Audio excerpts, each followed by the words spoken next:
All right, let's get started. Erin, thank you so much for being here today. I'm excited to have you on. I want you to tell me a little bit about yourself. Tell me your name, your name of your center, where you're located, and what your role is. Okay. My name is Erin Owens. I am the director at Little Lambs Daycare Ministry in Rochester, Indiana. And I've been here for 9 years. And I've been in early childhood education for 19 years. Amazing. Thank you. And how long have you been a part of the Directors Inner Circle? I'm pretty sure it's been such a long year. I believe it's been about a year now. Yeah, just over a year. I think you started in April 2021. Just over a year. Yeah. So tell me a little bit about what was going on in your center for you and your staff. What were some big challenges you were facing before you started Directors Inner Circle? I think our biggest challenge at the time was staffing in terms of several different ways. One being that we couldn't find staff even then. And we were struggling to keep the staff that we had.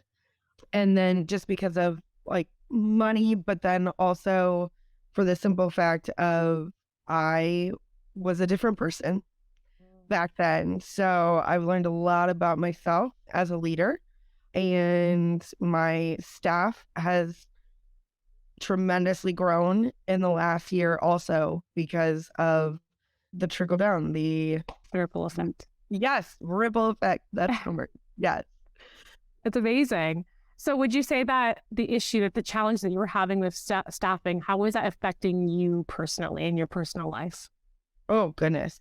So I was always stressed out. I cried just about every night to sleep.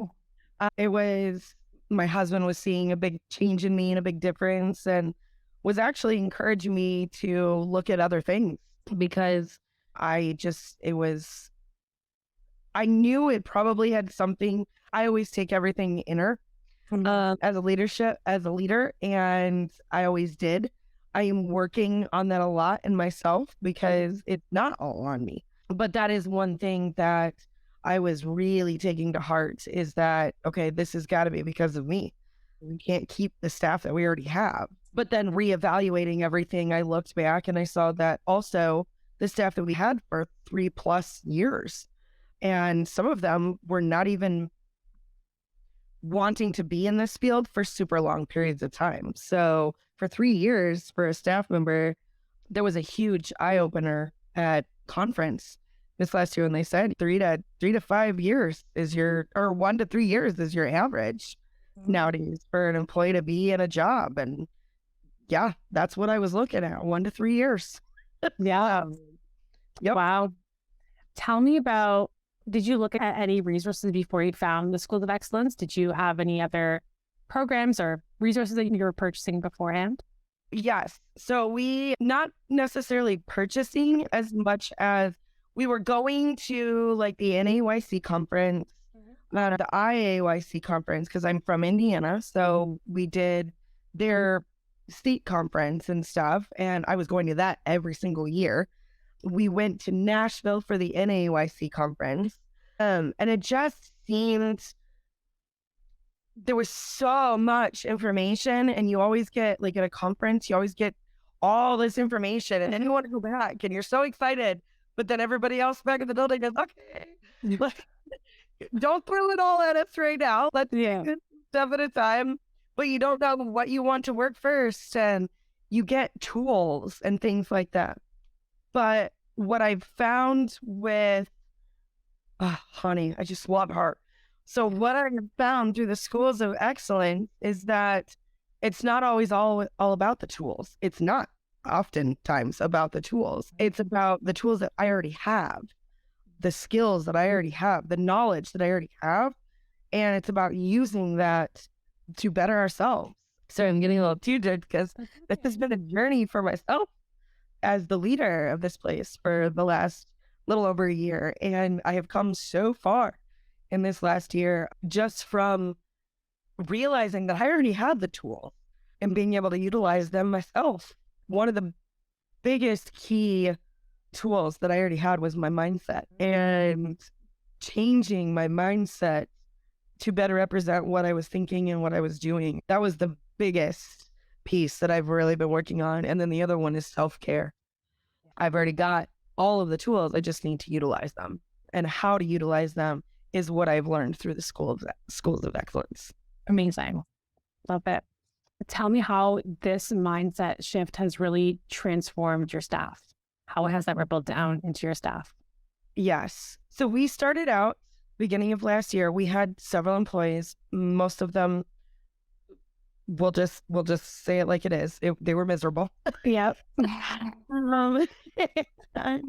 I was miserable. And yeah, so I started out, first of all, by just kind of taking the mindset of the ripple effect. I have got to be happy. I have got to be fulfilled. I have got to be filled. And then I can do that for my staff. And then I can find the tools or utilize the tools, the resources, all of these things to help with my staff. So it started with me. And I started leaning more into my self-care, changing my mindset on things. So instead of immediately jumping to, what are we going to do in this situation? It went to, okay, this is what we're doing today. And it's going to be okay because we're all on this boat together and we're going to take this step and then we're going to take this step and then we're going to take this step. And so instead of going in panic mode or essentially falling out of the boat, I said, okay, Lord, calm the seas. We're gonna get through this day. It's gonna be okay. And just took it step by step, a day at a time, or a moment at a time. And we started getting through the days. And the less stressed I was, the happier I was, the more my staff started feeling confident in what they were doing. And essentially the ripple effect started happening. And then their baskets were full. And then they were coming to work happier. Those that weren't and didn't want to be there exited. And we, at one point, a couple of months, it was a few months after I started, we went down to basically me and like 2 other staff members. And that was a stretch. It was definitely a stretch, but it was also essentially cleaning the house so that we could start positive and be more positive going forward, because the mindset that I was in, these 2 staff that stayed with me, they were starting to turn their mindsets also. We started going in a much more positive direction with everything we're doing.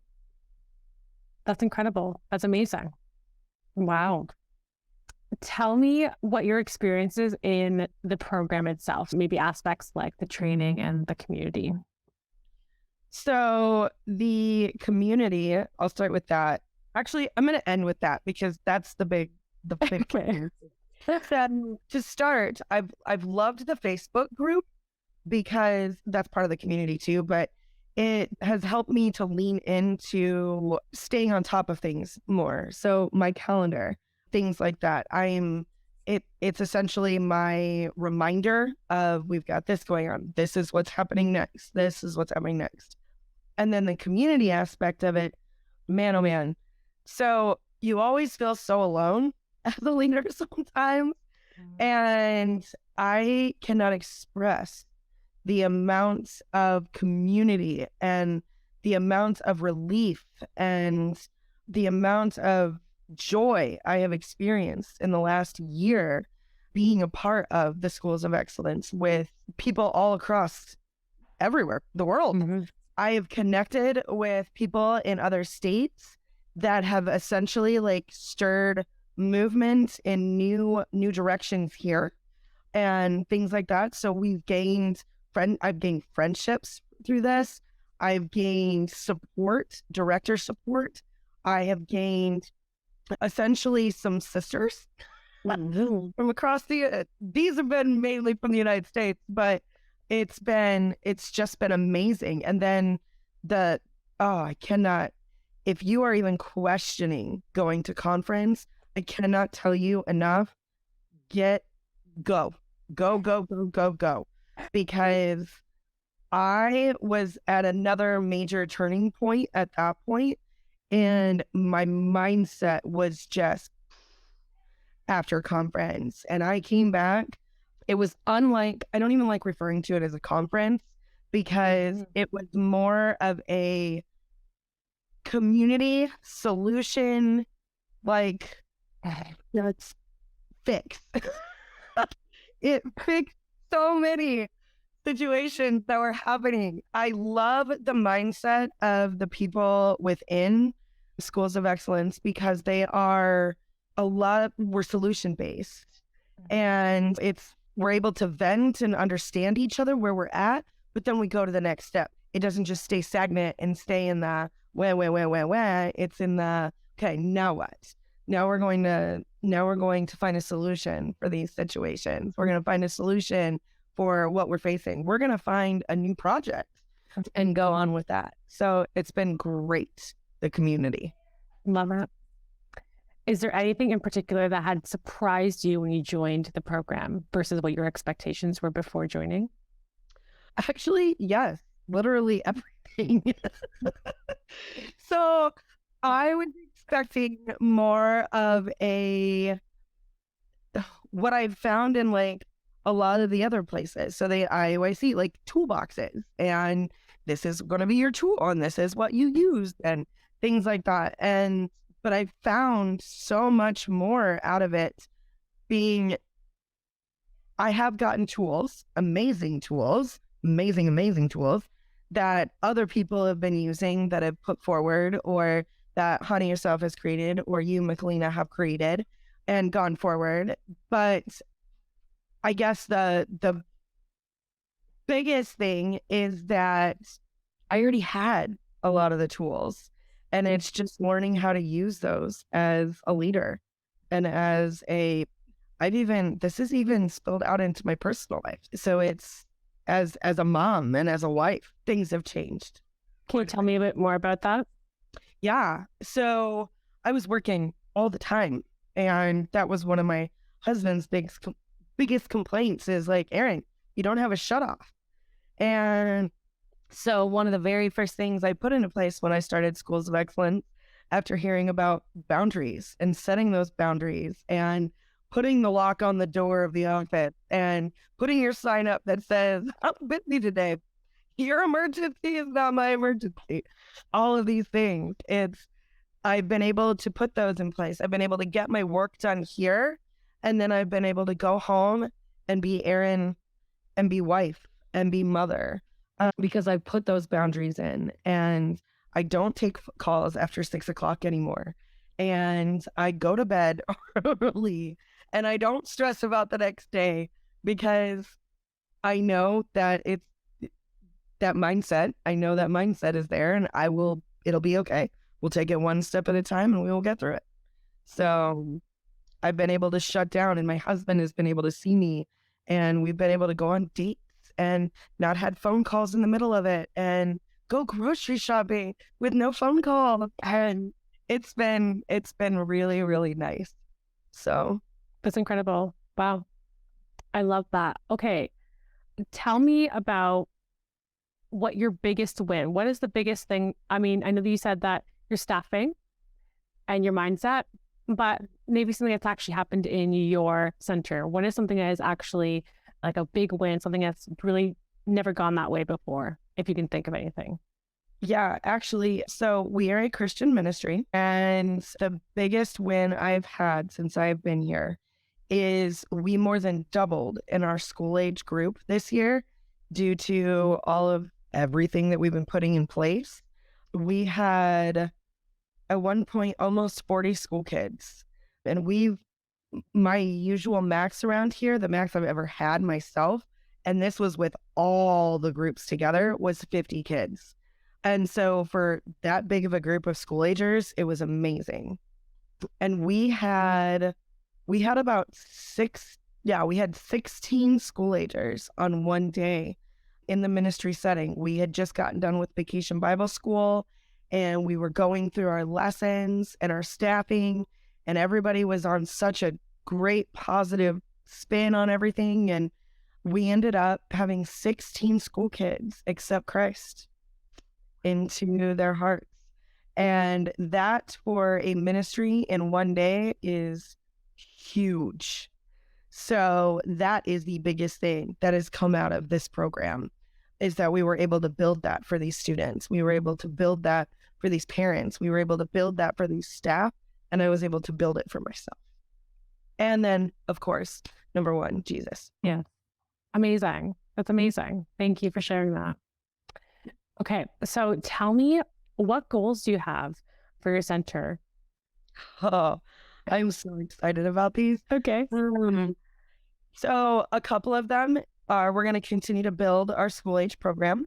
We're going to, it's prior to Schools of Excellence, we bring in the school kids, they do homework, they play in the centers, we do 1 or 2 little activities or whatever with them. There's not a lot of time in the afternoon.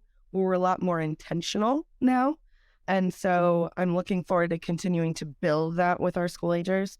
And then breaks and that kind of stuff. We've already started planning like our fall break and our spring break and what those look like and stuff. So we plan on building that.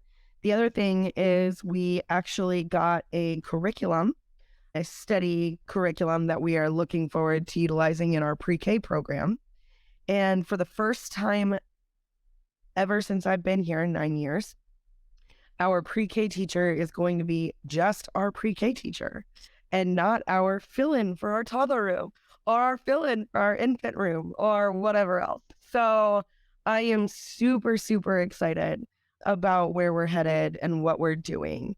And I can say right now, another huge goal of mine is I know that I have come so far already in this program, but I have only gotten to the tip of the iceberg, to be honest. There is so much more to unpack in this program, and I am super excited to see where that leads me and where that leads Little Lambs and my staff and my families and our community, essentially. Wow. Amazing. I love that. Tell me what you envision, like what you dream of in the next 2 to 5 years for your center, and how Schools of Excellence can maybe help you get there. Oh, goodness. Dream big. Wow.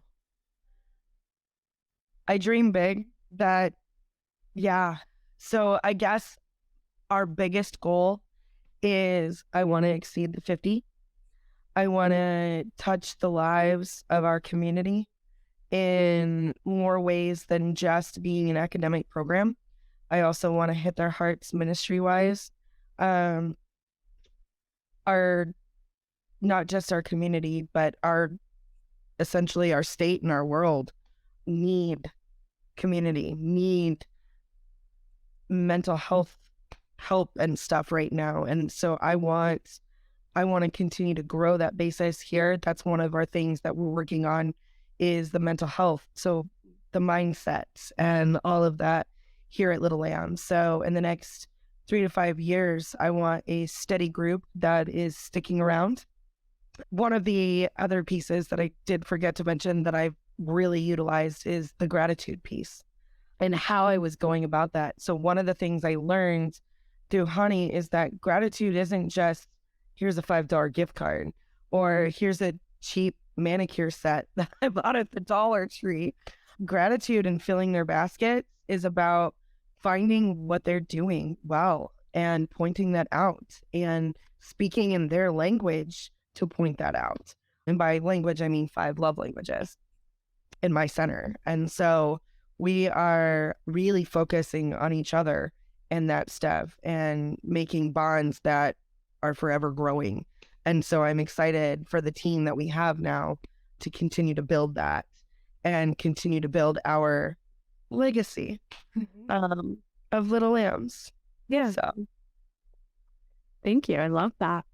If a friend or colleague came to you and they were not sure about joining the Schools of Excellence or the Directors in a Circle program, what would you tell them?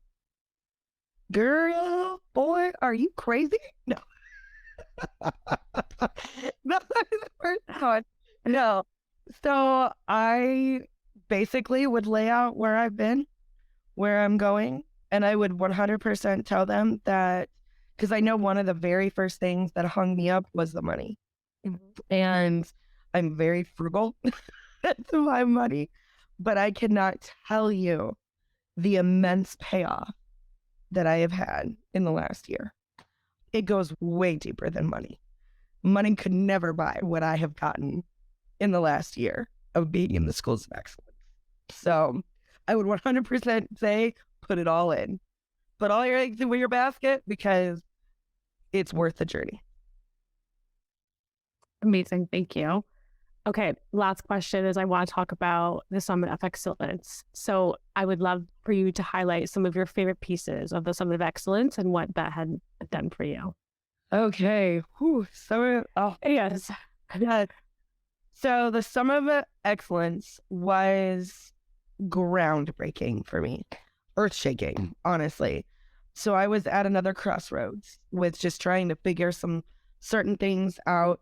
One of the big things that I found is that our visions were not what our visions should be and where we were going mindset-wise, goal set-wise, all of these things. And so that was the very first thing that I did is we worked on our visions and our mission statement and all of that. It just fit us better. And then that was one of the things I took from the Summit of Excellence. But I think overall, the biggest thing that I took, and it, I think, really hit home with what's called campfires. That was such an amazing moment as far as my career goes and as far as my leadership goes. I met with some amazing women in that group. And the crazy thing is we were all coming from different backgrounds, but all still so similar. And just the matchup of that, like you guys spend so much time getting ready for that. Honey spends so much time putting us into groups that are perfect for what we need. And I cannot thank you guys enough for that, because that's what I took from Summit of Excellence is that, one, that bond. Two, I've been able to reach out and connect with some of these ladies to be able to continue building on what I've already started. And then I also took away the friendships outside of here. I've connected with a ton of them on Facebook. One of them I'm actually very close to, and we've talked back and forth several times. And through the Summit of Excellence, I was able to continue to tap into the legacy of Little Lambs and what I want that to look like going forward. Why did it start in the beginning? And what were the goals when it started? And where are we now and continuing forward with that legacy? Because we should all leave a legacy of excellence. And that's where, that's what I got from the Summit of Excellence. Amazing. Thank you so much. Thank you so much for sharing with me today. Your story is fantastic, and I'm so grateful to have met you and be a part of this program with me. I appreciate it, and I thank you guys from the bottom of my heart, because like I said, this is a life journey that I'm on here at Little Lambs and with the Summit of Excellence, or with the Schools of Excellence. It's been amazing for me as well. Thank you. Thank you. Thank you.